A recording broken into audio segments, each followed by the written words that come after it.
Lowe's knows how to help make your home holiday ready for less. Get Select Style Selections vinyl flooring for just $1.99 per square foot and have it installed before the festivities begin. Our team can help you every step of the way. See a Lowe's Red Vest associate or visit lowes.com/holiday install to get started. Lowe's, we help, you save. Basic install only. Date restrictions apply. Subject to availability. Installed by independent contractors. See associate for details. Contiguous U.S. only.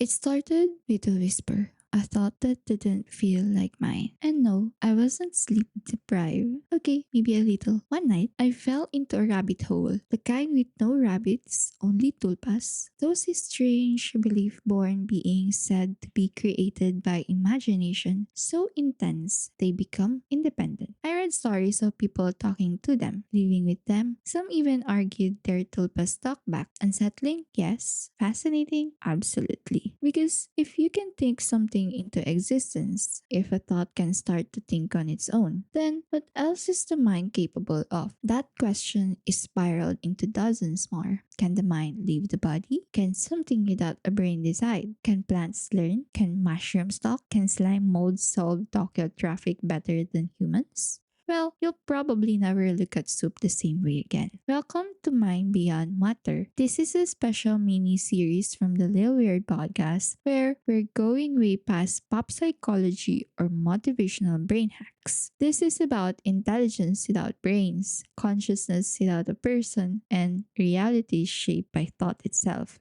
We'll explore minds in nature that challenge what it means to think. Ancient mental techniques like memory palaces, bioresonance, and the frequency theory of the body, out of body experiences, dream travel, and CIA funded weirdness. And of course, the tulpa, where this all began. This isn't just a journey through the human mind, it's a spiraling, story rich dive into the strange, the overlooked, and the possibly imagined, or possibly not. So, what's in the line? Episode 1, Minds Without Brains. Slime molds, mushrooms, and plants that learn, solve, and maybe remember. Episode 2, Palaces of Memory, Cities of the Mind. From ancient orators to Sherlock Holmes, the mental architecture that turns memory into magic. Episode 3, Tuned In. Bioresonance, sound healing, and whether your body is more waveform than meat. Episode 4, The Dreaming Brain. Night journeys, ancestral visitations, and the idea that dreams are portals, not just rest. Episode 5, Eyes Closed, Body Gone, Out of Body Experiences, Astral Projection, and what the CIA hope to find by leaving their minds behind.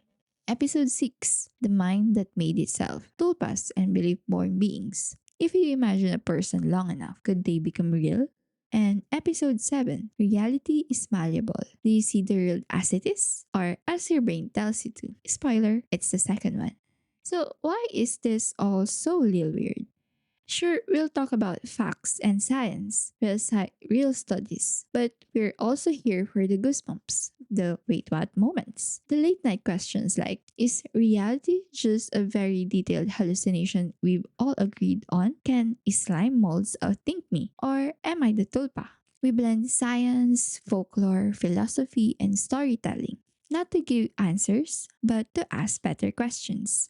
So, if you've ever wondered, can something think without a brain? Can a dream change your life? Can a thought become a thing? Then you, my friend, are in the right place. Welcome to Mind Beyond Matter, where we don't just explore the mind, we question where it ends. But before we float off into parallel realms and reality bending thought experiments, let's start where intelligence gets really weird. Like a brainless but brilliant kind of weird. Because episode 1 begins in the dirt, literally, with creatures that ooze, sprout, or stretch across the forest floor, making choices, solving puzzles, and learning, all without a single neuron. Okay, weird question. But have you ever felt like a blob of jelly might be smarter than you? Because today, we're talking about something that doesn't have a brain, doesn't have a mouth, and still managed to outwit a team of urban engineers. This is episode 1 of Mind Beyond Matter, Minds Without Brains. And our guests today, mushrooms, slime molds, and plants. They don't talk, they don't think, at least not in the way we do, but they might just know something we don't. Let's begin with something squishy, yellow, and surprisingly smart. Meet Fusarium polycephalum. It's not a Pokemon. It's a slime mold, a gooey brainless blob that lives in damp forests and technically isn't even an animal or a plant. It's its own thing. And yet, this squishy little being can do something wild. It solves problems. In 2010, researchers in Japan recreated the layout of the Tokyo railway system using oats and petri dish. They placed oat flakes where actual cities were located and let the slime mold roam. What did it do? It built a network of tubes to connect the oats in a way that almost perfectly mimicked Tokyo's actual metro system. No GPS, no blueprint, no urban planner with a clipboard, just a blob optimizing connections. It does this using pulses of internal cytoplasmic flow, stretching, retracting, exploring, like a living GPS, only better. Just think about that for a second. A creature with no eyes, no ears, no neurons, and it still manages to figure out efficient transport routes. Honestly, the slime mold might have done better job than some city planners we know of. Now, if that wasn't strange enough, slime molds also remember, not in the way you or I remember birthdays or embarrassing high school moments, but they use a kind of chemical trail system, a slime memory, if you will. As they move, they leave behind a trail. If they come across that same trail again, they avoid it. Scientists call this externalized spatial memory. And it's basically their version of I've been here before. Remove the trail though, and poof, it forgets. In another experiment, researchers exposed slime molds to periodic cold shocks. Eventually, the slime mold started slowing down in anticipation of the chill before it even happened. That's not just memory, that's the pattern recognition, or maybe brainless foresight. And now that we're talking about these brainless blobs doing smart things, I can't help but think, is this why slimes are everywhere in anime and games? Think about it. Some of the most iconic enemies or characters or even support characters in fantasy worlds are literal slimes. They're often weak, low level, kind of goofy, but sometimes they evolve. They absorb things, they become sentient, powerful, shape shifting bosses. And weirdly enough, that's not too far off from the real world slime molds. They don't have a brain, but they adapt, optimize, and learn patterns. Just like slow burn boss battle that changes the longer you fight it. So maybe the reason slimes keep showing up in our stories is because deep down, we recognize there's something strangely brilliant about them. They're not human, they're not even trying to be, but maybe that's what makes them so unforgettable. Let's lean from squishy into something a bit more bashful. Enter the macahiya, the legendary plant you poke as a kid. Its scientific name is Mimosa Pudica, but around the Philippines, we call it macahiya. From hiya, meaning shyness, it folds its leaves when touched in a botanical version of a bashful poker face. Fun fact, it also folds up at night like a sleepy plant pulling its curtains, thanks to a natural rhythm called nictinasti. It's not just shyness, it's circadian choreography. Now, here's where it gets actually weird. In 2014, biologist Monica Gagliano experimented by gently dropping these plants, not once, not twice, but over and over. At first, Makahiya tightened up in reflexive panic, totally justified. But then it stopped reacting. It had learned, okay, I'm safe. This is called habituation, a basic form of learning usually seen in animals. And this isn't amnesia. These plants remember for up to 28 days. If that wasn't enough, in another experiment, researchers trained pea plants to trust wind from a fan, associating it with light. Eventually, the peas grew toward the fan, even when the light was gone. That's associative learning, plant-level Pavlovian response. No brain, no nerves, just leaves, stem, and a silent kind of smarts. Now for a sprinkle of folklore. Legend tells of Maria, a shy girl during the Spanish era, hidden from invaders by her parents in the bushes. When they came looking later, all they found was a sensitive plant that closed at the slightest touch, and they knew this Makaya was Maria transformed. So here in our soil and stories, the Makaya is more than a curiosity. It's kin to our culture, our science, and maybe to the way attention and gentleness can create memory, even in a plant. And of course, we can't skip the mushrooms. Beneath the forest floor is a vast network of fungal threads called mycelium. These threads connect the roots of trees and plants in what scientists have nicknamed the wood wide web.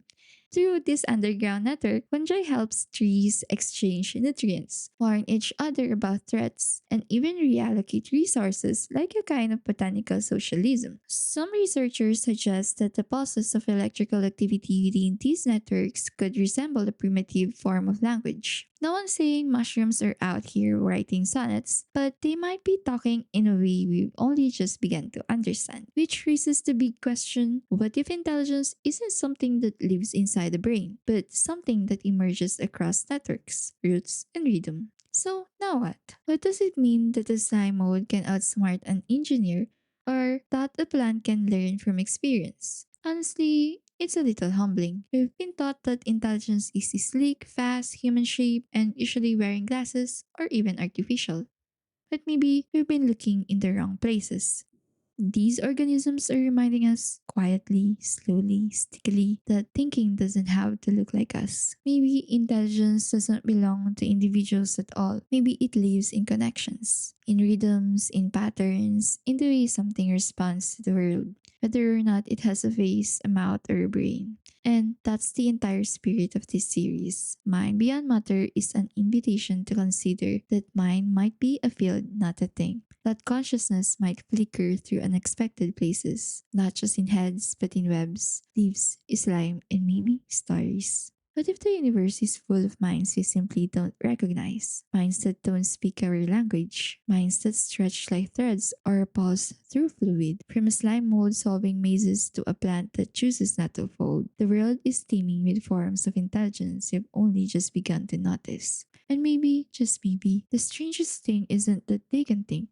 It's that we're only now starting to listen. In the next episode of Mind Beyond Matter, we're climbing out of the dirt and into the architecture of imagination. Ancient thinkers built entire cities inside their minds libraries, temples, vaults. They called them memory palaces. And they didn't just imagine them, they used them to store knowledge, to shape thought. So, what happens when neuroscience meets ancient mental magic? Can imagination shape memory? Can memory shape reality? Or are we all just living inside someone else's palace? That's next time. If your brain enjoyed this weird little field trip, do me a favor. Follow Lil Weird on your favorite podcast apps so you don't miss the next one. Check out the show notes for sources, links, and all the rabbit holes I fell into while researching this episode. You can also head to my coffee page for extras like behind the scene notes, digital goodies, and weird merch. Or if you love reading instead, visit my Substack for written form deep dives. And if you've got a plant that talks back to you or a mushroom that made you question everything, I want to hear about it. Tag me on Instagram at lilweird_universe. Until next time, stay curious and keep your wonder close. Thanks for listening.